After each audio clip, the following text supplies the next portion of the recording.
They call it peace, a word polished so perfectly that it almost feels sacred. Peace. A word used in speeches, treaties, and headlines as if repeating it enough times can make it real. But behind the word, there is something else, something quieter, something heavier.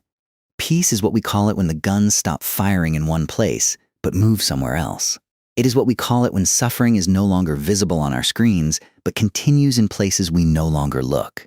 Because peace, in today's world, does not always mean absence of war. It often means war has simply moved elsewhere. In one part of the world, cities rise into the sky, glass towers, bright lights, endless consumption. And in another, children walk miles for water that should have been clean years ago. We call this progress. We call this global balance. But balance for who? War is no longer only explosions and soldiers. It is more subtle now. It is systems. It is economics. It is decisions made in rooms far away from the people who will live with the consequences. Entire nations are not always destroyed by bombs anymore. Sometimes they are weakened by dependency. Food becomes expensive. Fuel becomes scarce. Medicine becomes unreachable. And slowly, survival becomes negotiation. And still, we call it peace. But peace has a cost, and someone always pays it. Some pay with hunger, in places where harvests fail but warehouses elsewhere overflow, where food exists, but not for everyone.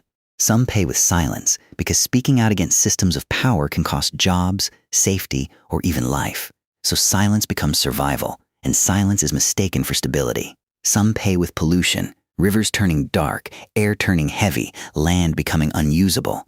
All in the name of development, all in the name of growth, all in the name of progress. But progress for who?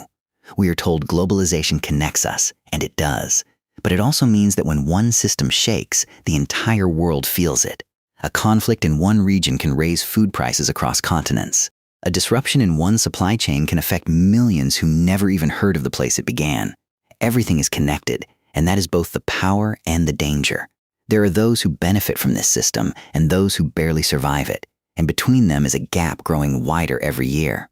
Yet most of the world continues living as if it is normal, because it is easier not to look too closely.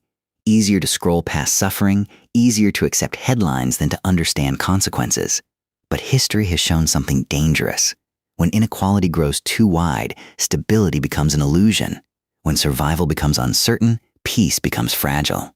And when too many voices are ignored, change eventually stops asking for permission. This is not a message of fear. It is a reminder that peace is not just the absence of war. It is the presence of justice, fairness, and responsibility. Because every system is built by people. Every decision is made by someone. And every outcome is shared by all, even by those who pretend they are not involved. So the question is not whether the world is peaceful. The question is, peaceful for whom and maintained at what cost? Because somewhere right now, someone is eating less so another place can have more. Someone is breathing polluted air so another city can stay clean. Someone is living in silence so another can live in comfort. And all of it is happening under the same word, peace. So before we continue calling it peace, we should ask ourselves, are we truly building a stable world or just a comfortable illusion built on invisible suffering? And more importantly, when we see how the world works, do we stay part of it unchanged, or do we choose to change how we live inside it? Because peace is not something we are told to believe in. It is something we are responsible for creating.